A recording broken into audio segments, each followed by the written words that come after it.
श्री गणेश। गजानन की कई अनूठी कहानियों में से एक कथा काफी प्रचलित है। कथा के अनुसार एक बार भगवान शंकर और माता पार्वती नर्मदा नदी के निकट बैठे थे।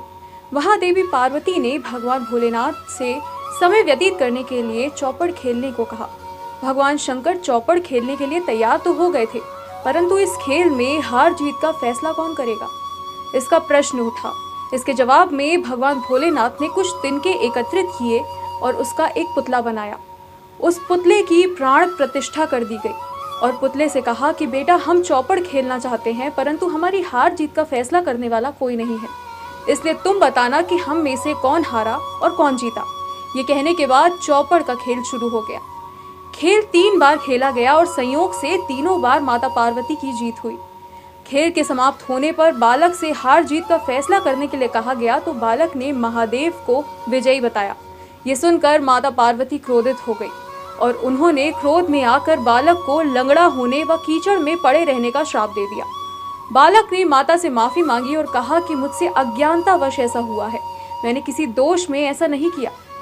बालक के क्षमा मांगने पर माता ने कहा कि यहाँ गणेश पूजन के लिए नाग कन्याएं आएंगी, उनके कहे अनुसार तुम गणेश व्रत करो, ऐसा करने से तुम मुझे प्राप्त करोगे।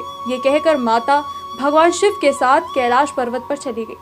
1 वर्ष बाद उस स्थान पर नाग कन्याएं आई। नाग कन्याओं से श्री गणेश के व्रत की विधि मालूम करने पर उस बालक ने 21 दिन लगातार श्री गणेश का व्रत किया। उसकी श्रद्धा देखकर गणेश जी प्रसन्न हो गए और श्री गणेश ने बालक को मनोवांछित फल मांगने के लिए कहा। बालक ने कहा कि विनायक, मुझ में इतनी शक्ति दीजिए कि मैं अपने पैरों से चलकर अपने माता पिता के साथ कैलाश पर्वत पर पहुंच सकूं और वो ये देखकर प्रसन्न हो। बालक को ये वरदान दे श्री गणेश अंतर्ध्यान हो गए। बालक इसके बाद कैलाश पर्वत पर पहुंच गया और अपने कैलाश पर्वत पर पहुंचने की कथा उसने भगवान महादेव को सुनाई।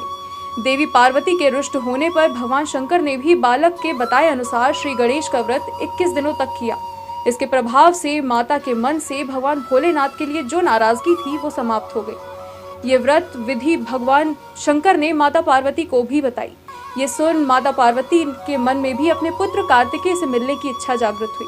माता ने भी 21 दिन तक लगातार गणेश व्रत किया और दुर्वा पुष्प और लड्डुओं से श्री गणेश का पूजन किया। व्रत के 21वें दिन कार्तिकेय स्वयं पार्वती जी से मिलने आए। उस दिन से श्री गणेश व्रत को मनोकामना पूरी करने वाला व्रत भी माना जाता है।